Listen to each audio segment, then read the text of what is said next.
करते हैं। Guys simple sentence को हम बनाते हैं तो बेसिक रूल हमारा होता है, सब्जेक्ट होता है, हेल्पिंग वर्ब, मेन वर्ब, उसके पश्चात ऑब्जेक्ट होता है।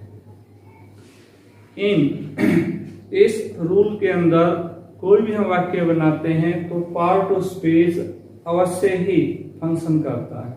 Look this example, Sunil is a poet. In this sentence Sunil क्या है वाक्य का? सब्जेक्ट है। किस रूप में?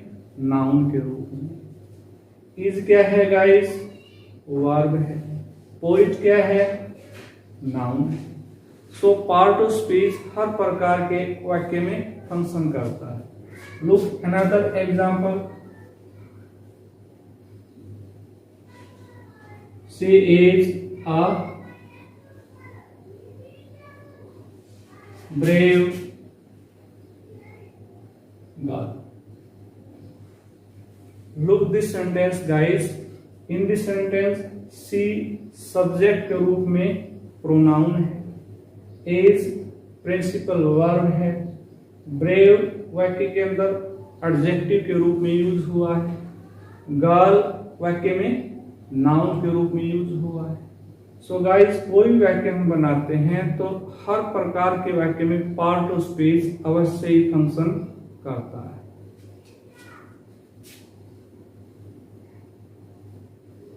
He plays well.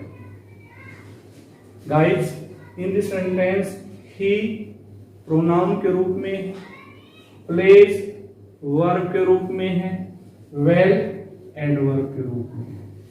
So guys, on the basis of this example, it is clear that parts of speech plays most important role in forming any type of sentence. इसी के ऊपर आपने ध्यान से समझना है किस प्रकार से वाक्य के अंदर फंक्शन करते हैं। गाइस पार्ट ऑफ स्पीच के इन पार्ट्स को आपने सीरियल नंबर में ध्यान रखना है। First noun, second pronoun, third adjective, fourth verb, fifth adverb, sixth preposition, seventh linker और कनेक्टर और कंजंक्शन, एट्थ इंटरजेक्शन। क्योंकि ये एग्जाम में पूछे जाते हैं इसलिए इनको आपने सीरियल नंबर में ध्यान रखना है ताकि एग्जाम में आता है तो सीरियल नंबर से आप ऑप्शन को ठीक तरह से चूज कर सकते हो। So guys in part of speech के ऊपर हम वन बाय वन डिस्कस करेंगे। इसे आपने ध्यान से समझना है और उसके अनुसार आपने वाक्य में इनका प्रयोग करना है। तो हम फर्स्ट पार्ट के ऊपर बात करते हैं। गाइस फर्स्ट पार्ट आता है noun. All naming words are noun. सब प्रकार के जो नाम वाले शब्द होते हैं वो नाउन के रूप में प्रयोग होते हैं। एग्जाम्पल में देखिएगा गाइस, फॉर एग्जाम्पल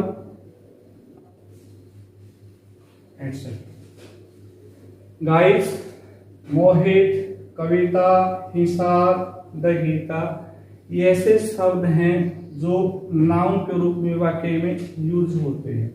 मोहित एक पर्टिकुलर व्यक्ति का नाम है, कविता एक पर्टिकुलर लड़की का नाम है, हिसार एक पर्टिकुलर स्थान का नाम है, द गीता एक पर्टिकुलर पुस्तक का नाम है। सो गाइस इन शब्दों का प्रयोग वाक्य में नाउन के रूप में होता है। वेरी सिंपल डेफिनेशन ध्यान रखना आपने, all naming words are nouns. I think आपको क्लियर हो गया कि नाउन क्या होता है। गाइस नाउन का क्लासिफिकेशन दो तरह से किया जाता है, old classification and new classification. Old classification जो होता है old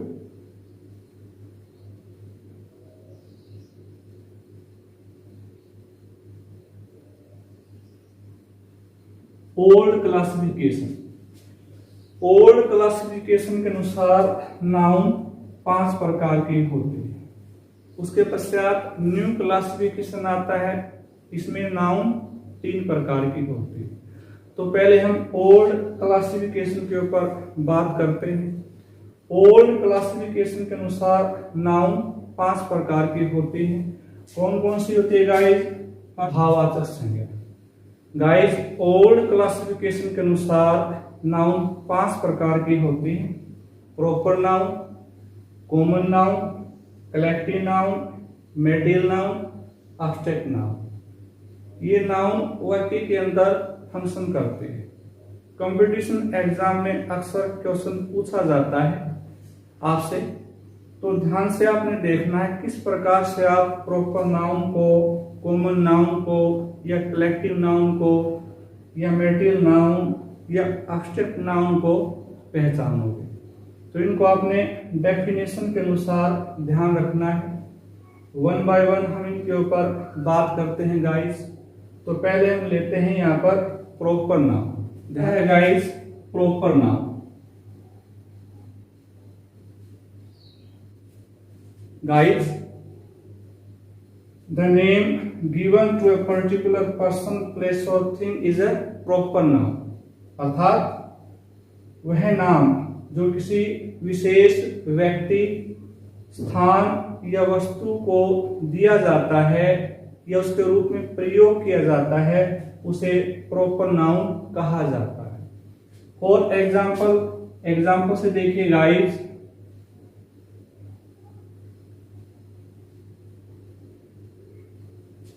Rohan is a good boy. Look this sentence, Rohan is a good boy. In this sentence Rohan is proper noun.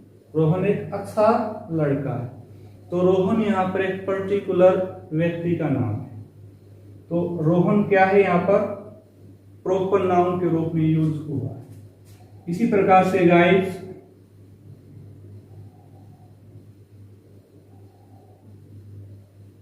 Sonia is a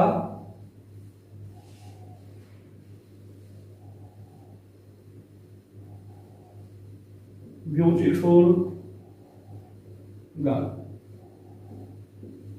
look this sentence, इस वाक्य के अंदर सोनिया एक पर्टिकुलर लड़की का नाम है जो प्रॉपर नाउन के रूप में यूज हुआ है, प्रयोग हुआ है। तो इस प्रकार से आपने ध्यान से देखना है। इसी प्रकार से देखिए गाइस,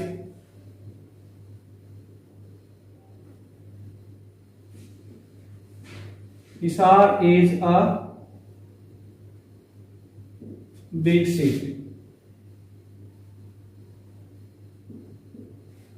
हिसार एक बड़ा शहर है। हिसार क्या है? एक पर्टिकुलर स्थान का नाम है। इसी प्रकार से guys,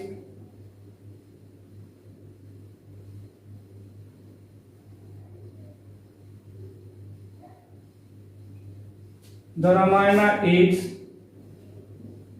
a holy book.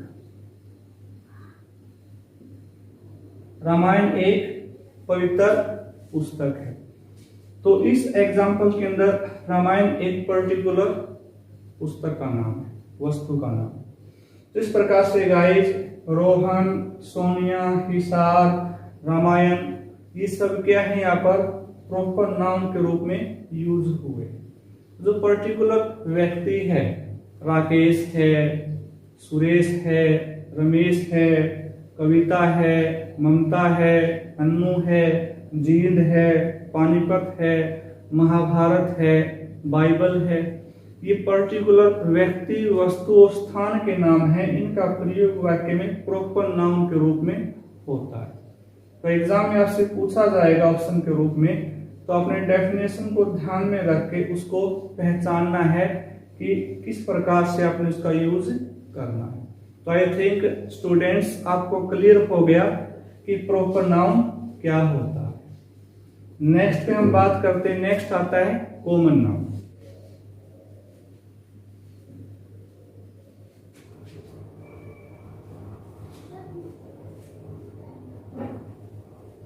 Guys, A common noun is a name shared in common by everyone of the same class. वह शब्द जिसका प्रयोग पूरी जाति के लिए होता है उसे कॉमन नाउन कहा जाता है। एग्जाम्पल से देखिए guys, for example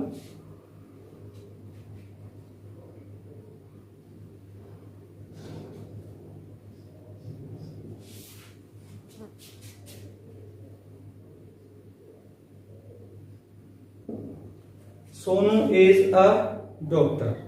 In this sentence, doctor पूरे वर्ब के लिए यूज हुआ है। डॉक्टर को क्या कहोगे आप? कॉमन नाउन कहोगे। इसी प्रकार से देखिए guys,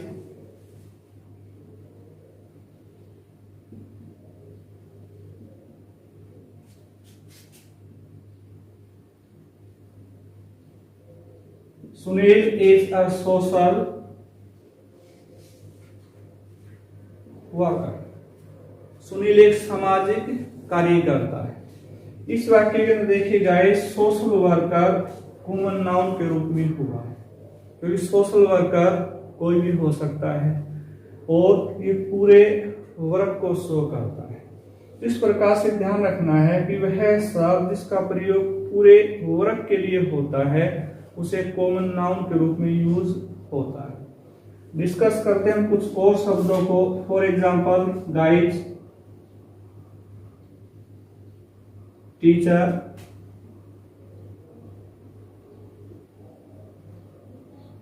farmer,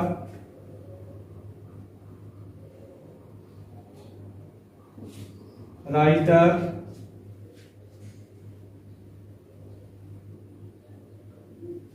leader,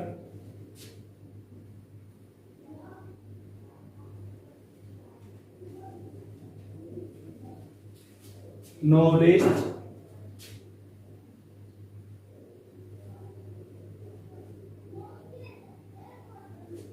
player, girl, boy,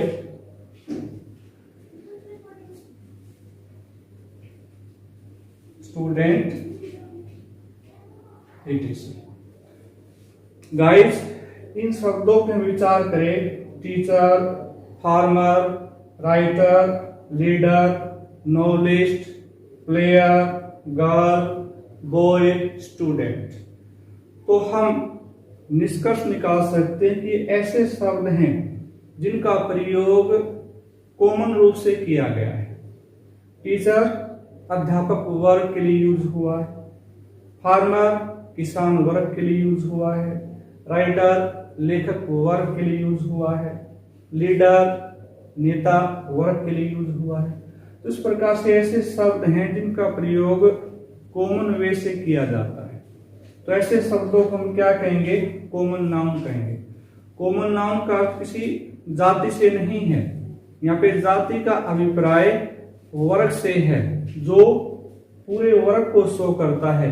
ऐसे शब्दों का प्रयोग वाक्य में कॉमन नाउन के रूप में होता है।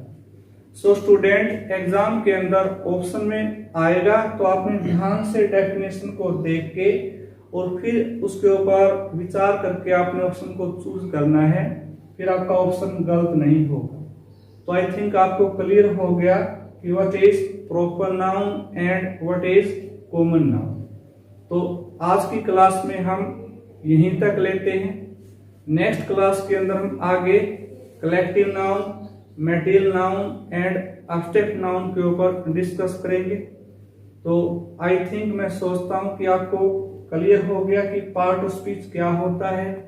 पार्ट ऑफ स्पीच को सीरियल नंबर में आपने ध्यान रखना है एंड प्रॉपर नाउन और कॉमन नाउन भी आपको क्लियर हो गया। Okay, have a nice day.